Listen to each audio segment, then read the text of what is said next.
kita di Zito. Hari ini bersama aku Fiona, Sama aku Mahesa. dan hari ini juga ada narasumber kita yang pastinya kredibel dan kita bahas suatu topik yang fenomenal banget tentang budaya dan sejarah. Apa sih budaya dan sejarah itu?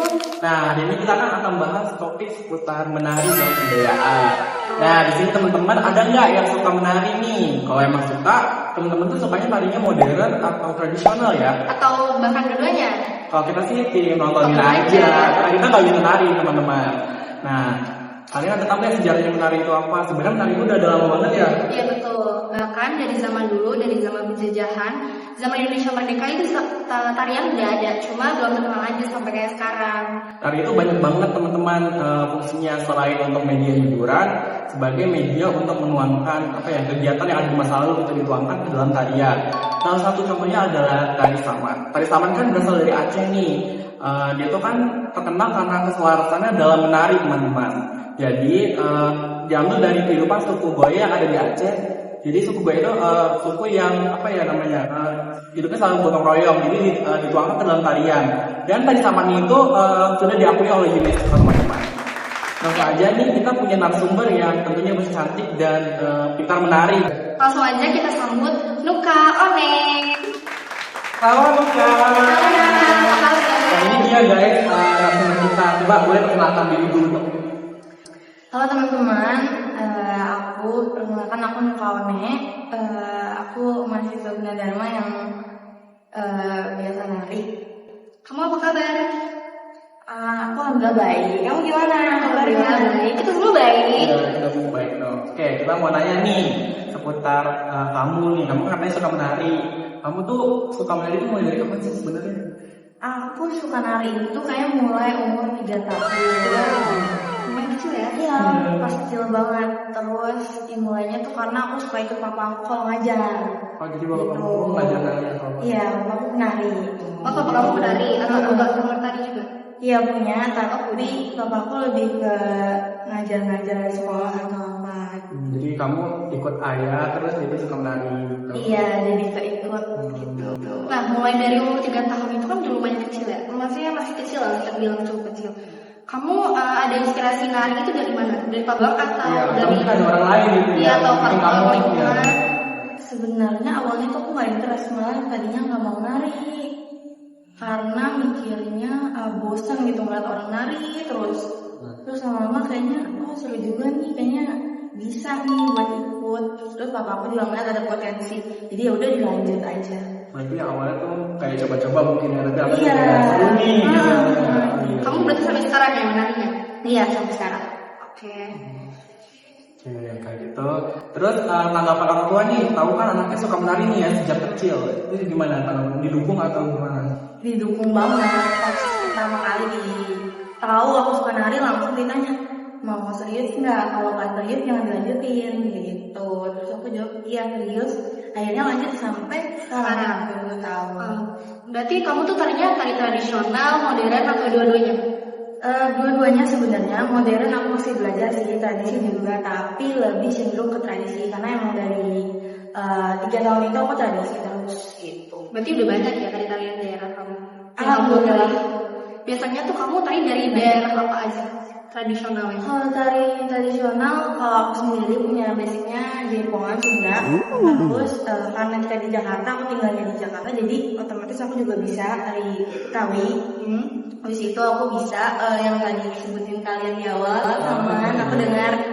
Saman aku bisa, terus Padang aku bisa, hampir semua kayaknya Papua aku bisa, Kalimantan aku bisa. Keren banget. Keren banget sih, kalau pakai menari ini. Kamu multi talent banget sih. Aduh, makasih. Terus kalau misalnya kamu tari kan pasti kayak nggak cuma sekedar nari ya, pasti ada makna kan di dalam tarian yang kamu bawain itu. Dan biasanya ada nggak sih makna di dalam tarian yang kamu bawa itu dari tarian khas apa? Sebenarnya semua tarian punya makna sendiri ya, baik gerakannya dan musiknya itu semua punya makna.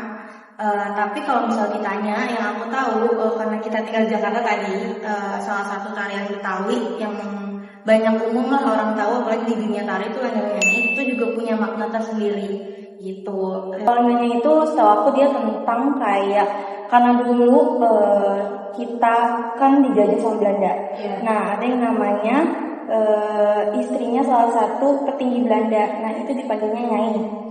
Nah Nyai itu sendiri kan pasti setelah masa penjajahan dia ditinggal dong sama petinggi Belanda suaminya itu. Nah dia jadi Nyai dipanggilnya. Makanya ada sebutan Lenggang Nyai. Ini menceritakan tentang janda Belanda, janda Indonesia yang nikah sama orang Belanda gitu, tinggal di Indonesia tuh gimana. Dan di situ di dalam tarian itu diceritain melalui gerak, representasinya tuh gerak, itu dia gimana sih kehidupan si janda ini gitu. Oke, itu dia sejarahnya ya guys. Menarik banget kan sejarahnya tuh, kita jadi tahu sekarang. Oke. Nah, selain ada sejarahnya, aku dengar-dengar kamu ini sempat go internasional ya, karena nari. Boleh dong cerita buat sobat Gaby?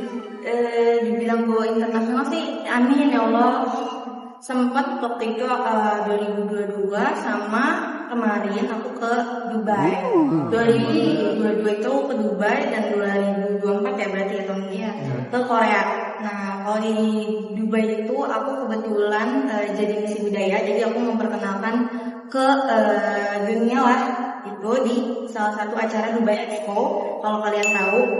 Nah itu di situ aku nari selama 2 mingguan lah, itu hampir setiap hari aku nari untuk memperkenalkan tarian dan ketemu sama orang luar negeri dan mereka ikut nari juga, jadi mereka ikut Jadi sebenarnya kayak benar-benar semuanya dari Dubai, dari aku ketemu orang Spanyol, ketemu orang Eropa. Oh, itu yang mereka masing-masing. Iya, terus juga mereka ikut nari bareng.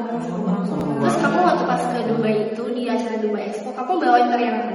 Wah, itu kayaknya aku sekitar bawa 7 tarian, tapi itu per hari beda-beda. Jadi aku paling tampil itu karena acaranya sore ya. Jadi aku tampilnya sore itu aku bisa 3 kali ganti baju. Berapa kali kamu bawa tarian selama 1 hari? 1 hari aku 3 kali, terus tariannya beda-beda. Itu tuh kamu bener-bener full, kamu nari atau ada liburannya atau Full nari banget. Jadi sebenarnya luar negeri itu lebih buat nari aja ya, bukan? Nari terus justru. tapi kamu tepatnya di Dubai itu 2 minggu habis langsung pulang atau ada dikasih hari liburnya atau gimana? Waktu itu sih sehari ya sebenarnya, tapi karena capek banget tiap hari nari terus jadinya Langsung pulang pulang. pakai tidur aja. Istirahat ya. Terus Oh. habis itu berarti yang ke Korea kayak gimana? Kalau ke Korea sendiri itu aku lomba, jadi itu kayak festival gitu namanya Cheonan World Dance Festival. Nah itu di situ kita berlomba sama semua negara kalau itu. Nah iya semua, kalau nggak salah ada 34 negara. Salah satunya Indonesia. Nah di situ alhamdulillah Indonesia sampai semifinal 2. Itu karena kamu dan teman-teman kamu yang bawain. Iya. Di situ kita bawain tarian ya karena ada 3, sebenarnya ada 3 babak sama final. Jadi semifinal pertama itu aku nari Kalimantan namanya Dadas. Terus yang pas aku semifinal 2 itu aku nari Saman tapi di mix sama tarian Padang, jadi namanya Randang Padeng.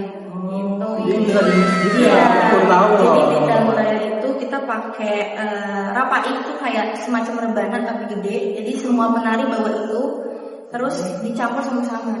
Gitu. Aku mau nanya deh, kan kamu kan kegiatannya kan sibuk banget tuh ya di luar negeri, kamu nari gitu sampai 3 kali bahkan sehari. Itu gimana latihannya?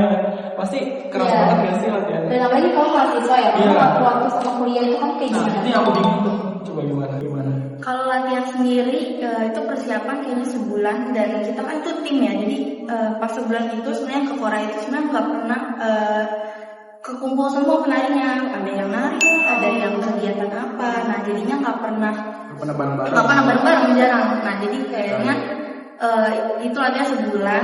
Terus juga hambatannya sambil kuliah susah sebenarnya, tapi ya dijalin aja nggak sih?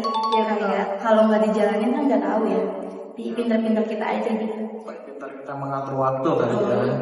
By the way itu kamu di Korea 2 minggu juga atau lebih atau cuma seminggu? Itu cuma 10 hari, tapi di Korea itu kita sempat workshop. Jadi kita ngasih ilmu ke salah satu sekolah SD. Kita ngasih ilmu saman gitu, karena kita cari yang mudah lah, biar anak-anak kecil tuh bisa gitu. Oh jadi kamu gak cuma nari ya? Iya, nggak cuma nari. Wow. Keren sih. Keren banget ya guys. Mana langsung kita ini benar-benar motivasional banget. Selain kalian bukan cuma sih, sekali kalian liburan, kalian juga bisa memperkenalkan budaya Indonesia itu seperti apa di luar negeri sana. Terus apa tanggapan kamu dalam ikut serta melestarikan budaya Indonesia itu seperti apa? Tanggapan aku seneng banget sih. Sekarang ini kayak ngerasa, ih gila ternyata kita bisa ya melestariin budaya kita ini sampai ke luar negeri gitu. Bangga ya? Bangga banget. Jadi banyak. Terus kita juga jadi banyak tahu tentang budaya luar gitu. Apalagi udah sampai ke luar negeri ataupun keluar kota. Iya. Kalau misalnya ke luar negeri atau kayak misalnya kamu ikut event-event atau lomba, itu kamu dari sanggar kamu atau cuma tim kamu aja? Yang ngelenggarain gitu misalnya? Biasanya pas yang aku ke Dubai itu kebetulan aku di hire sama dinas kebudayaan Jakarta. Jadinya otomatis bawain Jakarta. Dan kalau yang kemarin lomba itu kebetulan aku bawain Indonesia tapi timnya dari komunitas itu. Oh, benar. Oke teman-teman, jadi gimana ceritanya, menarik kan narasumber kita satu ini? Menarik banget. Dia tuh keren banget ya guys. Sumpah dia sampai bisa go internasional cuma buat menunjukkan tarian-tarian yang ada di Indonesia. Tepuk tangan dulu dong teman-teman. Jadi berawal dari masih kecil yang awalnya nggak suka nari gitu ya, ikut bapak jadi kenal sama dunia nari gitu. Sampai akhirnya bisa go internasional, itu keren banget sih menurut aku. Oke, apa aja satu pertanyaan terakhir nih buat kamu. Harapan ke depannya nih sebagai kamu kan sebagai penari itu apa? Harapannya sih sebagai penari ya bisa semua penari dan semua walaupun kalian nggak penari, kalian harus bangga sama budaya kalian sendiri. Apalagi budaya kita tuh unik gitu, apalagi beragam. Jadinya kita harus bangga dan terus melestarikan. Apalagi kita masih muda nih, Gen Z nih. Jadinya kita ayo dong jangan malu sama kebudayaan kita. K-pop aja bisa mendunia, pasti Indonesia nggak bisa. Betul. Oke, terima kasih nih buat narasumber kita Oni yang udah menyempatkan waktunya untuk hadir ke talk show kita kali ini untuk menceritakan pengalaman-pengalaman yang sangat berharga. Terima kasih juga buat Sobat Gen Z yang udah nonton sampai akhir. Jangan lupa dengerin kita terus setiap hari Sabtu pukul 4 sore sampai pukul 5. Hanya di channel kita. Bye-bye Sobat Gen Z.